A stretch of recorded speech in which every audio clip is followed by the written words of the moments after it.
Bom, essa questão que eu vou resolver agora é uma questão que ela é interessante no aspecto de chaveamento, né? Ela envolve um chaveamento de um circuito inicialmente ali numa posição, na posição A da chave, né? É um circuito que traz um paralelo e um resistor com o indutor. Naturalmente, esse indutor ele vai acabar carregando ao passo que esse circuito estabilize depois de um longo tempo, né? Como a gente tem visto aí nas questões.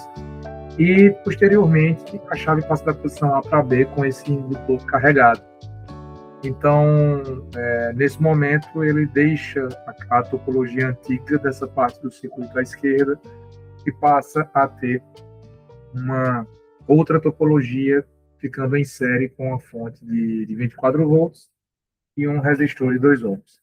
Então, no final das contas, a gente vê que se trata aqui de uma resposta a um degrau de circuito RL, né? Então, nitidamente, é isso que a gente vai trabalhar nessa questão. E aí vamos ler aqui o enunciado, né? O enunciado nos pede o seguinte: olha, a chave do circuito a seguir foi mantida na posição A por um longo tempo, indicando então que naquele primeiro estágio do circuito ele entrou em regime permanente, estabilizou e, portanto, o indutor passou a operar como um fio. E daí, em 0 segundos, a chave é deslocada da posição A para a posição B de uma forma ideal, sem interromper a corrente no indutor. Essa frase ela vem apenas para deixar claro que não há interrupção ou não há meios de interrupção dessa corrente no indutor. Então, na letra A, pede-se que seja calculada a expressão que determina ali a corrente ao longo do tempo, na direção que está especificada ali no circuito, ou seja, uma corrente descendo no indutor. Na letra B, pede-se, então, a tensão nos terminais do indutor logo depois que a chave é deslocada da posição A para a posição B, ou seja, sabe-se que o indutor não vai permitir a variação de corrente instantaneamente, né?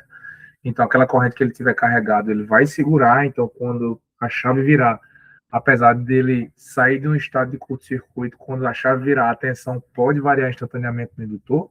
O que não pode variar instantaneamente no indutor é a corrente, mas aí, nesse caso, pela mudança de topologia, vai haver sim uma variação abrupta ali de tensão. E, no final das contas, a gente vai ter ainda ali a letra C, que pede-se, então, cálculo em milissegundos do instante em que o indutor vai atingir esta tensão inicial para estabelecer, ela vai decair ao longo do tempo. Na verdade, ela vai variar, obviamente, né, mas ela vai decair ao longo do tempo, tendendo a zero novamente, uma vez que o indutor vai se estabilizar agora em um outro ponto de operação. E na hora que ele se estabiliza, estando carregado em outro ponto de operação, não há mais variação de corrente, e aí não havendo mais variação de corrente, naturalmente vai haver um comportamento como um fio, tá certo? Então, vamos em frente. O que é que eu tenho que fazer aqui primeiro? Né? Então, vamos logo desenhar aqui o circuito para facilitar a nossa análise. Então, nós temos aqui uma fonte de tensão de 24 volts em série com uma resistência aqui de 2 ohms. Existe aqui essa posição da chave que se entrelaça aqui com essa outra, né? No circuito aqui no centro, nós temos o indutor, que é o objeto principal de estudo, que tem 200 mH de indutância. Ele, na posição inicial aqui, ele vai estar em paralelo com a resistência aqui de 10 ohms, e em paralelo ainda com uma fonte de corrente aqui de 8 amperes, né? Aqui a posição A, a posição B da chave, a chave vai começar em A, e em 0 segundos, já está igual a 0 segundos, ela passa aqui para a posição B. Então, posição A, posição B, então nós temos dois circuitos diferentes, né? Então, para analisar as condições iniciais do circuito, né? Então, aqui, vou colocar aqui, ó, analisando condições iniciais do circuito. Nesta análise, o que a gente precisa entender é que o que vai estar operando é o circuito com a chave na posição A. Então, basicamente, o que é que eu tenho que fazer? Eu posso copiar esse circuito aqui, ó, com a chave na posição A, tá certo? O que tiver de fora aqui não me interessa, tá? Eu sei que o circuito vai estar operando nessa posição A, aqui, e aí eu tenho que entender as grandezas que o problema me pede. Então, por exemplo, o problema está pedindo na questão uma corrente aqui que desce nesse indutor, e em algum momento ele vai perguntar que essa tensão que se estabelece aqui é a tensão V0 que se estabelece ali. Então, se eu quero achar a expressão dessa corrente que desce, eu tenho que considerar aqui um cálculo de um carregamento inicial desse indutor. Por que eu chamo de carregamento inicial? Porque, apesar de ser uma condição de regime permanente nesse primeiro estágio do circuito, esta vai ser a condição inicial quando a chave for para a posição B, porque o indutor não permite variação instantânea de corrente. Então, eu vou deixar essa corrente aqui sendo chamada de I0. Tá legal? Bom, num caso desse aqui, não tem nem muito o que pensar, porque pelos fundamentos você já consegue, naturalmente, entender qual vai ser essa corrente. Percebam que quando esse indutor se estabilizar, e ele vai estabilizar nessas condições, porque o próprio enunciado diz que ele ficou nesse estado por um longo período de tempo, indicando dizer que chegou no regime permanente, esta corrente aqui, ó, vai ficar passando pelo indutor, porque ele vai virar um fio. E aí, ao virar um fio, ele curto-circuita esse resistor de 10 ohms. Então, toda a corrente que vai passar ali subindo vai ser uma corrente de 8 amperes. Porém, o que o problema nos pede é a corrente descendo. Eu quero saber a condição inicial na direção imposta pelo problema. Então, eu já sei de cara que o I0 que eu procuro na direção descendo vai ser igual a menos 8 amperes. Não tem nem o que pensar nessa primeira parte do circuito, da análise aqui. Tá certo? Bom, dito isso, eu já tenho a condição inicial do circuito, tá? Aí agora eu preciso achar a expressão de I, no caso desse I aqui, já no segundo estágio do circuito, né? Quando o circuito passa para a segunda condição, o segundo estágio operativo. Então, agora, obtendo expressão de I. Bom, o que, que eu gosto sempre de explicar nesse momento? Quando a gente vai trabalhar com o circuito RLC, então veja, o circuito que a gente tem em mãos aqui, se nós pegarmos aqui, ó, deixa eu copiar aqui, copiar, colocar aqui, só para explicar uma coisa que eu considero importante aqui para vocês. Veja bem, o circuito chaveou, certo? O circuito chaveou, já mudou de estado, a perninha não existe mais, e esse circuito já está operando agora com essa ligação aqui. Então, virou ali um circuito série, essa fonte com esse resistor e com esse indutor, tá certo? O que eu quero alertar aqui vocês é que quando a gente vai estudar circuito RLC, resposta integral, desculpa, circuito RL, resposta integral, é muito comum a gente se habituar ao formato da topologia Norton, que seria o quê? Seria uma fonte de corrente em paralelo com o resistor, em paralelo com o indutor. Por que eu estou falando isso? Porque se você parar para pensar, usando essa topologia Norton, fica muito claro que no tempo infinito, ou seja, depois que você começou a operar, esta corrente da fonte aqui, ó, ela vai circular toda pela indutância, porque a indutância vai virar um fio, curto-circuitando, então, tá? E nessa situação, nesse tipo de caso, como é que é geralmente a expressão para a resposta a um degrau do circuito RL? Eu teria aqui que o I seria quem? Seria a própria corrente da fonte, mais a corrente inicial menos a corrente da fonte, exponencial de menos t sobre tal.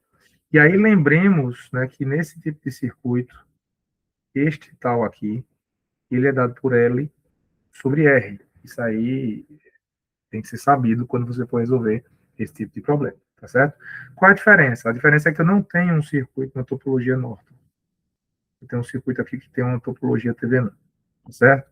E aí, o que é que eu tenho que entender? Eu tenho que chegar a uma expressão que seja equivalente. E aí percebam que eu consigo chegar nessa expressão pensando naquela transformação de fontes, né? Então, por exemplo, eu posso dizer que I de T aqui vai ser quem? Se eu quiser saber esse I aqui da topologia Norton, a partir da fonte de tensão e da resistência na topologia TVNAM, eu vou entender que vai ser o quê? Vai ser o VS sobre o R dado como equivalente aqui de TVNAM, né, do circuito. Tá? Depois, eu teria a condição inicial normal, e aí a transformação novamente. Quem é a corrente nesse circuito aqui em termos de equivalência? Né? Novamente, VS sobre esse R equivalente, que é exponencial a mesma coisa. Constante de tempo não muda. Né? Então, assim, é importante que nós entendamos isso, tá certo? E aí, vejam só, neste caso aqui, eu estou dizendo que VS é igual a 24 volts. E eu estou dizendo que este R equivalente da topologia TVNAM nesse circuito RL é o 2 ohms. Então, não tem mais segredo. Então, agora é só substituição. Né? Eu posso falar que I é quem? É a própria tensão, 24 sobre 2. Aqui, mais. O I0 já achei que é menos 8. Então, menos aqui 24 sobre 2. Aqui, vezes exponencial de menos T. E aqui eu vou ter L sobre R, que no caso vai ser 200 mili, sobre R, que no caso é o R equivalente ali, que é o 2 ohms. Tá bom. Esse é o problema que nós temos em mãos aqui. Tá legal? Então, no final das contas, eu vou ter aqui I de T como sendo 12, mais, aqui eu vou ficar com menos 8 menos 12, exponencial de menos...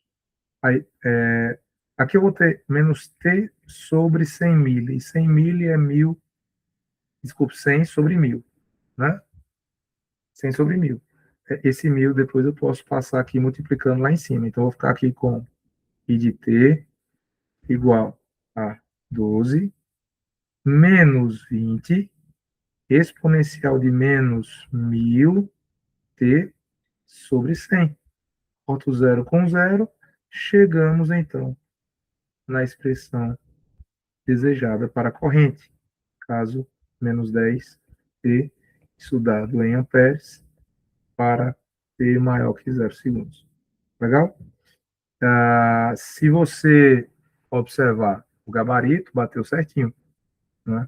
Bateu certinho, conforme esperado. Então, maravilha. Chegamos aqui na resposta correta.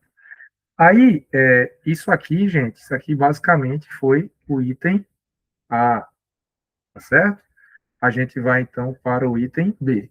E aí, no item B, o que é que se pede? A tensão, a tensão do indutor logo quando a chave varia. Vejam que vocês têm aqui duas opções de solução para isso. Uma delas, e que eu considero interessante saber, é lembrar que a tensão em um indutor é dada aqui por L, DI, DT. Né? Ou seja, eu estou dizendo que essa tensão do indutor vai ser quem? Vai ser 200 mili, que é a indutância do circuito, tá? Vezes a derivada no tempo dessa expressão que foi obtida agora. Então, 12 menos 20 exponencial de menos 10t. Bom, aí você, por que eu estou ressaltando essa forma de resolver o problema? Porque aí, nesse caso, você tem que saber derivar essa expressão, tá certo? Então, o VL de T vai ficar sendo 200 mili. Aí, vamos lá. Derivada de 12 no tempo vai dar zero. Derivada de menos 20 exponencial menos 10t. O menos 20 é uma constante, sai aqui, fica multiplicando. A derivada vai derivar o expoente da exponencial, vai passar aqui um menos 10, e a exponencial a gente repete. Tá? Bom, chegamos nisso aqui.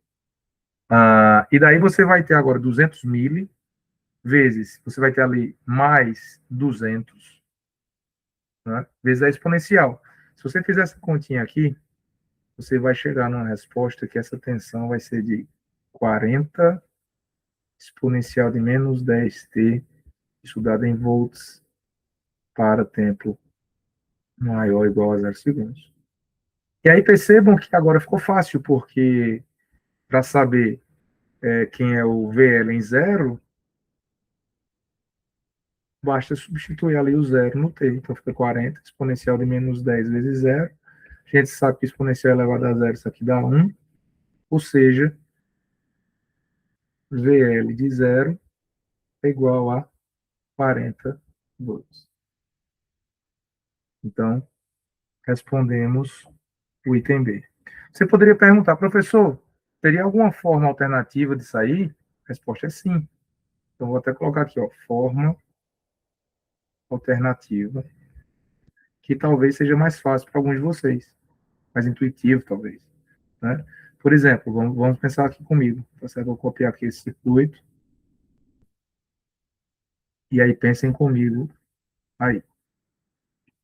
Quem era a corrente inicial do indutor? A gente calculou a corrente inicial do indutor. Essa corrente inicial do indutor descendo aqui era uma corrente inicial de menos 8 amperes.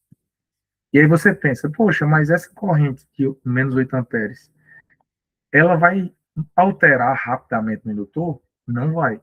Para quem aprendeu o conceito de indutor, sabe que ele armazena energia em forma de campo magnético que se manifesta nas correntes.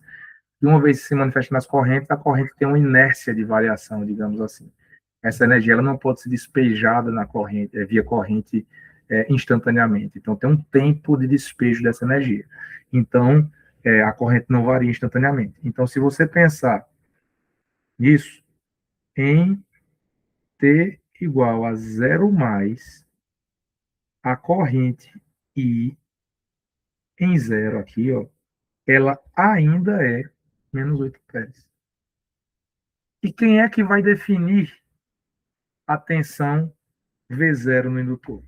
É o conjunto de queda de tensão que vai existir aqui no circuito quando essa corrente zero fluir. Então, eu posso simplesmente aqui aplicar uma LKT, por exemplo. Ó, eu posso fazer um LKT aqui no sentido da corrente, inclusive, se ficar mais fácil, né? Aqui, um LKT. Então, o que é que eu vou fazer aqui? Eu vou ter menos 24. A corrente, eu escolhi essa corrente descendo, então, naturalmente, ela está vindo aqui, está subindo aqui, né? Então, é mais menos. Então, eu teria aqui mais 2 vezes I de zero, né? E aí, passando pelo indutor, né, eu tenho a tensão V0 que eu quero calcular. Estou fechando ali pela tensão V0, tudo isso igual a zero.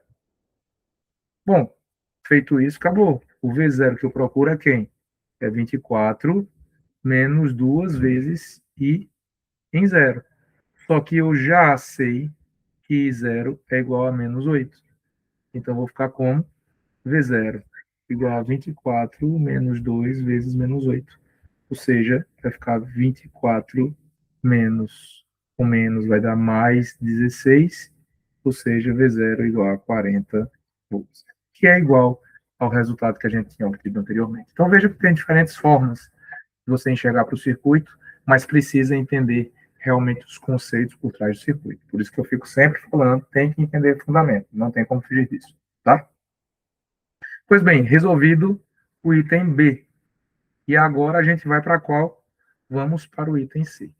O item C, ele está nos perguntando ali em quantos milissegundos, depois que essa chave passar para a posição B, a tensão no indutor vai atingir 24 volts. Veja que a tensão, ela vai, na hora do chaveamento, ela vai dar um salto para 40 volts, em virtude do carregamento inicial de corrente no indutor. A tensão dá um salto para 40 volts, e depois ela vai decaindo. Tá? Ela vai decaindo essa tensão porque o indutor vai estabilizar, e não porque ele estabilizar, a tensão sobre o indutor vai virar um fio. Então a tensão vai ser zero, tá certo? Então não confundam como se tivesse um capacitor ali que fosse assumir a tensão da fonte. É um indutor, e a tensão do indutor vai para zero porque ele vai virar um fio quando estabilizar. Tá? Então, a conta é muito simples. Eu já sei a expressão da tensão no indutor, né? Até me ajudou ter feito esse procedimento aqui, porque eu posso pegar essa mesma expressão aqui e tomar ela como base. Se você não tivesse calculado essa expressão, aí você ia ter que calcular agora, certo? Porque aí você teria que saber como é que se manifesta essa tensão ao longo do tempo, tá? Então tá aqui a expressão do indutor. Qual é a brincadeira matemática que nós vamos fazer aqui, né? Eu estou perguntando em quanto tempo, ou seja, essa é a minha incógnita, quanto tempo a tensão do indutor vai para 24 volts. Então, eu quero saber quanto tempo eu tenho este valor aqui batendo em 24 volts. Em resumo, é essa conta que eu tenho que fazer. Então, vamos em frente, né? Eu vou ter aqui 24 volts igual a 40. É exponencial de menos 10t, tá? É o que eu tenho que analisar aqui. Então, eu passo a ter aqui exponencial de 10t como sendo 40 sobre 24. Na verdade, desculpe, 24 sobre 40, né? O 40 que vai dividir. Então, eu vou ter aqui 24 sobre 40. Isso vai dar 0,6. Tá? Nesse momento, eu posso, então, lançar mão de aplicar aqui um logaritmo natural em ambos os lados, porque aí, pela propriedade, esse expoente vai para frente multiplicando.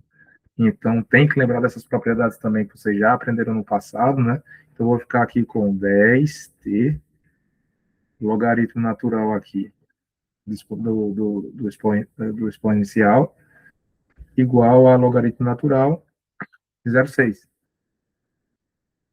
Tá legal?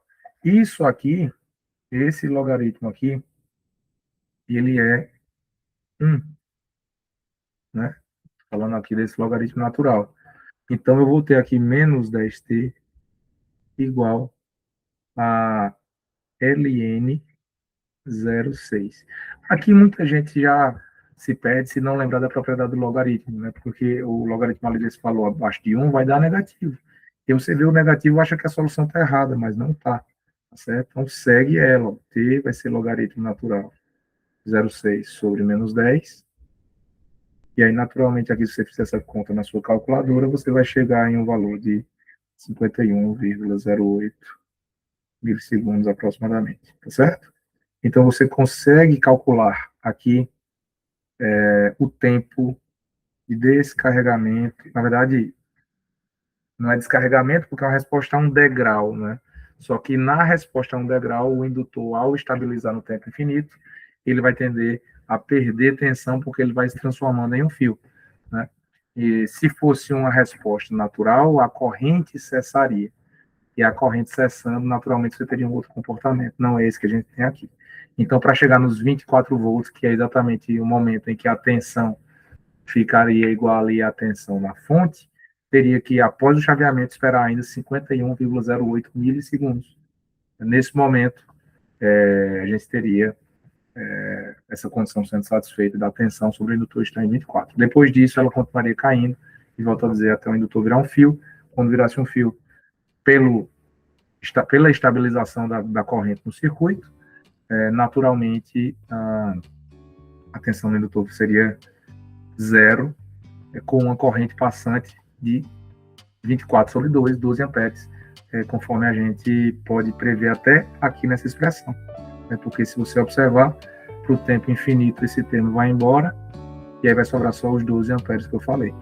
No instante inicial, esse termo aqui fica unitário, fica 12 menos 20, menos 8 amperes, que é exatamente o que a gente tinha no início, logo após o chaveamento. Então, tudo bateu, tudo certinho, conferindo ali com o gabarito, bateu também.